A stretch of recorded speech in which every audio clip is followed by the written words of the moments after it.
Welcome children to maths class. Today I have come with the solution of the sums of exercise 8.1.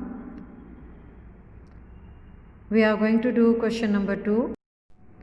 In a computer lab, there are 3 computers for every 6 students. How many computers will be needed for 24 students? The sums seems to be difficult for you, but it is not that difficult. What you have to do, you have to divide the whole thing in 2 parts. What are the 2 objects the question is talking about? It's about computer and students. For every 6 students, 3 computers are being allotted, right? So the 2 parts what we are going to make is students and computer. Under students column you will write 6 student, and in front of 6 students how many computers are allotted? 3. So we will write 3. Now as per the question, how many computers will be needed for 24 students? This 24 you will write under which column? You will write under students, and under computer column you will put a question mark because you have to find that. And so no need of writing difficult steps, long steps. You can write it or do it like this. Now finally you will write one step, that is number of students, it's going to be number of computers needed for 24 students. I'll just rectify the mistake I have done. I'll strike off this student. It's going to be number of computers. Okay, number of computers needed for how many students? 24 students. Cross multiplication, 24 3s are, and divided by the number which is left alone because it doesn't have the pair. So divide by 6, solve it out. 6 1s are and 6 4s are, remains 4 in the numerator, 4 3s are 12. So 12 computers are needed for how many students? 24 students. Next question.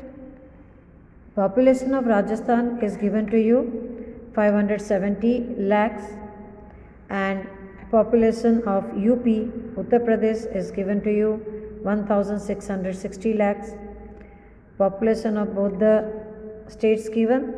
Now area of both the places given to you.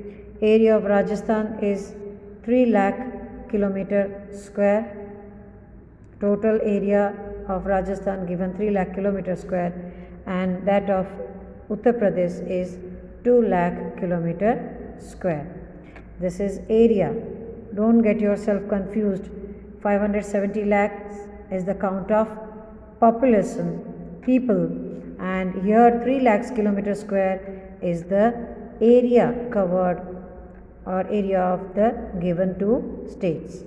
Okay, now this is the data given to you. Based on this data, the first question is, how many people are there per kilometer square in both these states?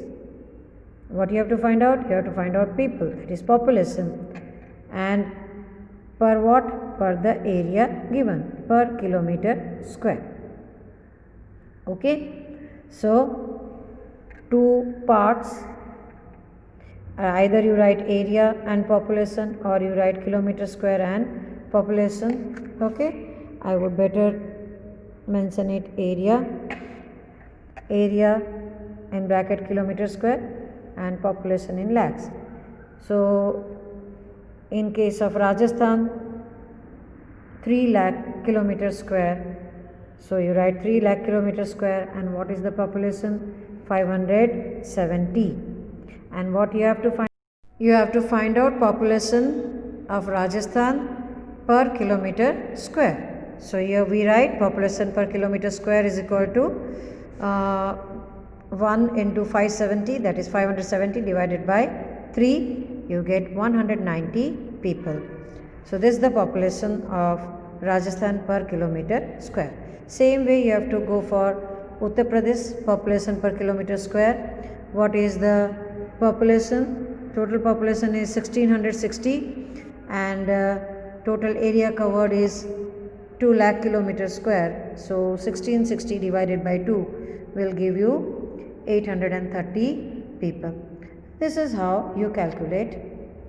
Only thing you have to keep in mind, which are the two parts you have to take and write it down under both the columns. You write down the given data and do the cross multiplication, because all these sums belong to direct proportion.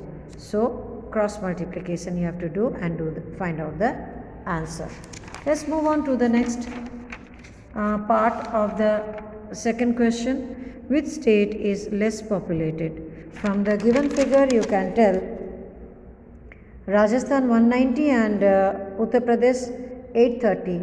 So which is lowest? Rajasthan. So answer to this question is going to be Rajasthan is less populated. So this was about exercise 8.1. Here we come to the end of exercise 1. Now we move on to exercise 8.2. Question number 1. Convert the given fractional number to percents.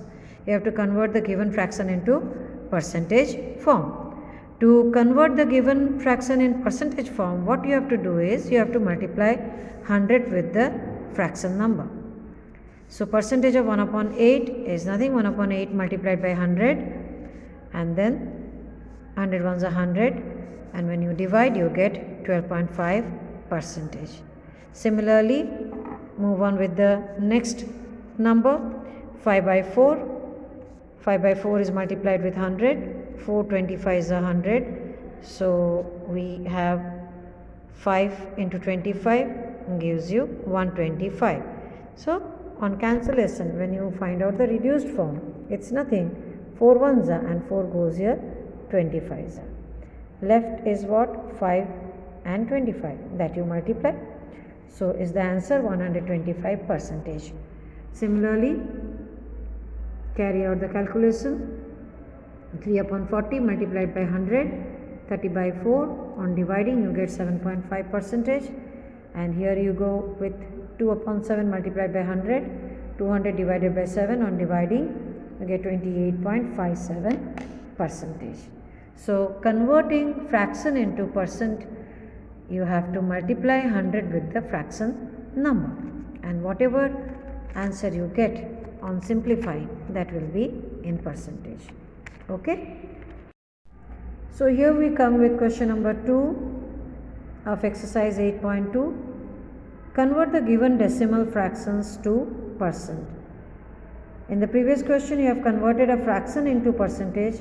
Now you are going to convert decimal number into percentage.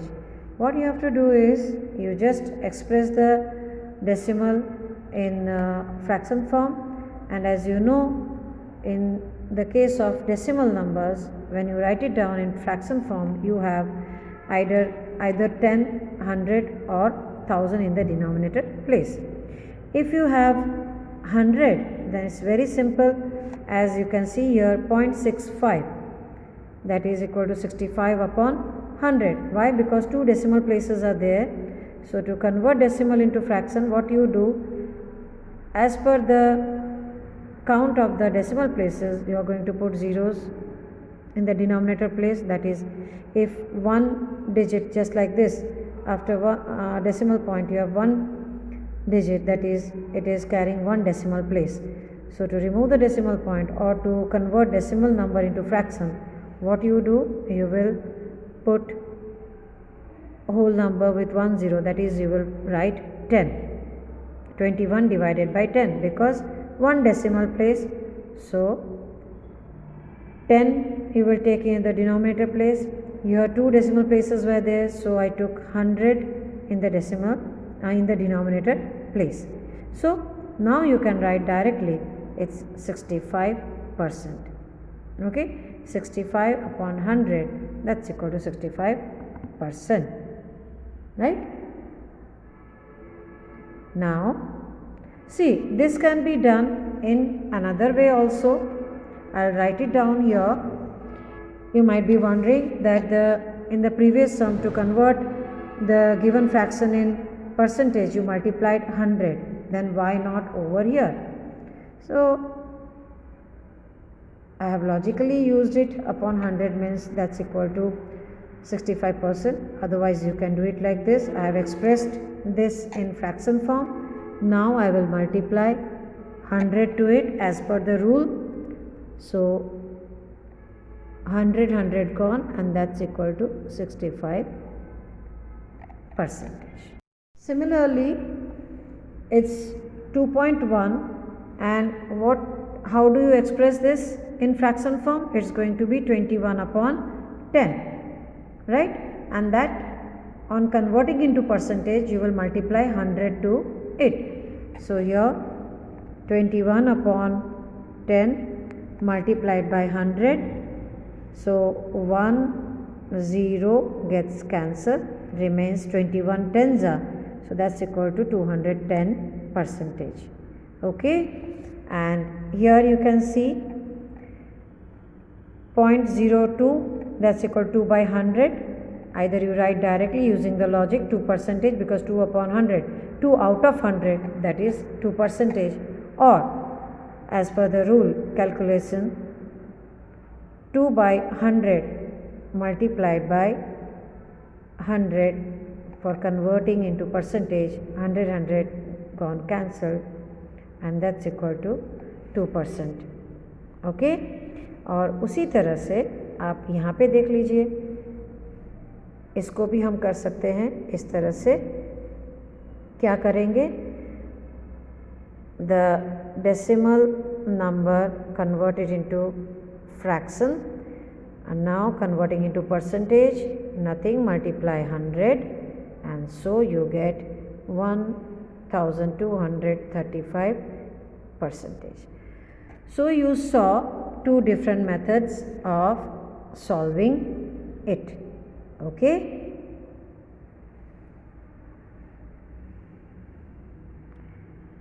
Either express it in the fraction form, and if 100 is there in the denominator place, then directly you write it down the percentage. And if 100 is not there, like what you can see in the second case, it's 21 upon 10. So what is missing? 10 tens are 100. When do you get 100 in tens table? Tens are. So I have multiplied 10 on 10 with 21 upon 10.